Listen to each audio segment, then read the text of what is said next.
From iAfrikan Media, this is iAfrikan Bites, a podcast that features commentary on African news, insights, opinions, and analysis with tech industry leaders and professionals. I noted that you're a Pan-Africanist, right? We did our homework.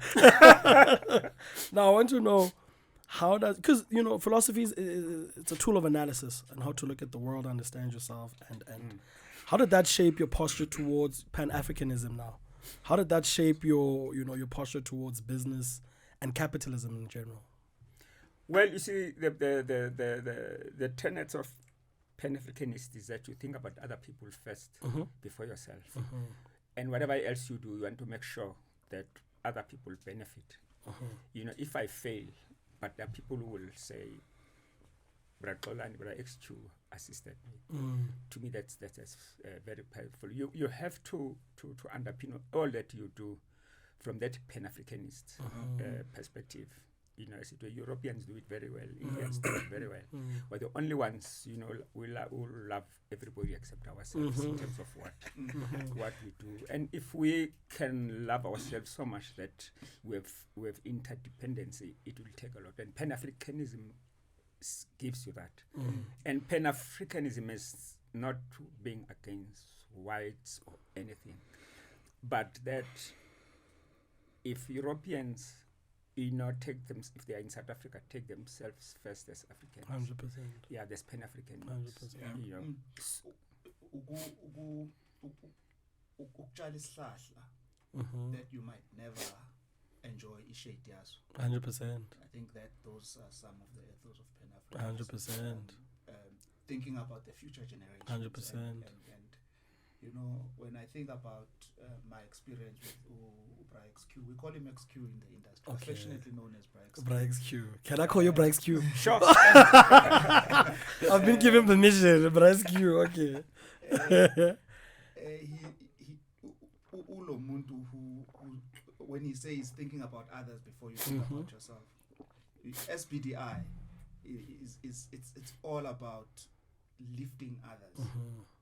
But he lifts as he rises. Yeah. So yeah, I think it would be very interesting to hear Bra XQ's journey in the SMME side of things, and yeah. 100%. I want to poke a little bit on that Pan-Africanism ideology. What would you say has led to the progressive decline in Pan-Africanism as a concept? I mean, since our democracy, but also just black consciousness, and maybe to your point, why has it always been seen as anti, when actually Pan-Africanism and black consciousness has always been preservation of self and not really anti anyone? What has led to the decline progressively to a point where we actually hardly ever hear about the concept and its ideals and what it actually signified in our evolution as the black society? Well, I think first, I think as black people, we have embraced other cultures other than our culture. I mean, as an example, we took everything America to be smart, When we grew up, you have all these Edwin Claps and sets on all the things that you were wearing, and it just looked important. But more than that, I think the media plays a very pivotal role 100%. in driving concepts, in driving ideology, as it were. Cultural inspiration. Exactly. So Pan-Africanism has always been misconstrued as those forces who want to push white people into the sea. And therefore, media has played a pivotal role in driving Eurocentric values, as it were. And also when the ANC and obviously the PAC were banned, because of its perceived non-European, non-white character, which was misconstrued. A lot of money was rather pumped more, on the ANC as an example, which was seen, as more embracing. I mean, if you look, for instance, just in the Freedom Charter, that says, South Africa is for all. We live on it. We're like a picnic. Anyone goes to picnic, and that space enters. Exactly. That also it just tells you, how Pan-Africanism was suppressed, as it were. The very problems that we're having today is because this country is for all those who live in it, and therefore the Constitution also protects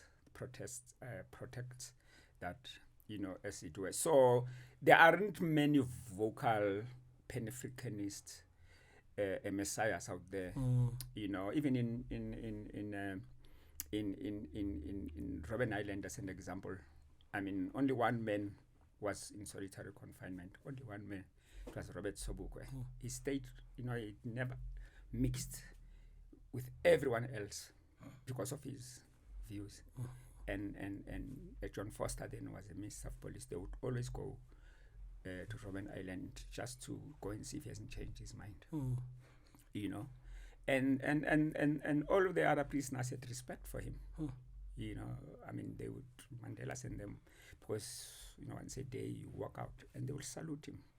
They'll stand, stop working and salute him, I mean, if you read about Sobukwe and understand his views, and you will understand why he was incarcerated the way that he did, because even when his term ended, there was a special Sobukwe clause in Parliament to keep him incarcerated, as it was called, Sobukwe clause, as it were. Yeah. So, can I just quickly come in? While we're at this one, I just want to jog your thoughts a little bit about the so-called liberated South Africa. I don't want to say youth because we all over 35. I'm not sure. No. When I say all, okay. I mean the but for you guys also, I think Q speak first. I want to include us, the older youth, and the younger and the youth. Youth in Dala. There is someone. So the so-called liberated South Africa and black consciousness. Do you think we've lost our way?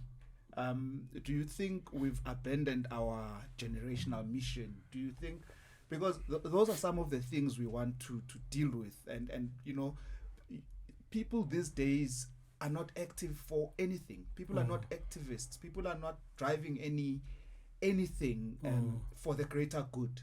People are just. But this is my view. What do you guys think about this thought that I'm throwing in? Well, I think, look, for any nation or group of people to succeed, you must believe on something. There must be a national psyche, identity. You must believe on something. What is it that you believe in? I will make an example. When my father was at Luck, in Johannesburg, and he was working for a Jewish company, when they would send him to go buy something, being in Joburg, they will send him to Doornfontein, and they'll pass all the stores because they are going to a Jewish store. 100%. Similar with Muslims and Indians. The one day, there's a Glenhove, there's a Shell garage there. The one time, and there was, there were times when petrol was rationed, and when I went there, almost every car there was an Indian or Muslim guy. So I then just asked one chap here, but why is so everybody here Indian and so on? It's because it's owned by an Indian. So they prioritize So I their from own. work. He said, no, I'm not from work. I'm from Randburg to come pour petrol here. So it's to understand that you need to lift each other, that no one else care about you except yourselves. And that's where we have lost, because we don't have that thing that brings us together. For me, the work that I do, it's there's one thing that drives me, which is my national interest. How do we place significant equity of the economy in the hands of the majority of our people? and whatever else I do departs From that. from, yeah.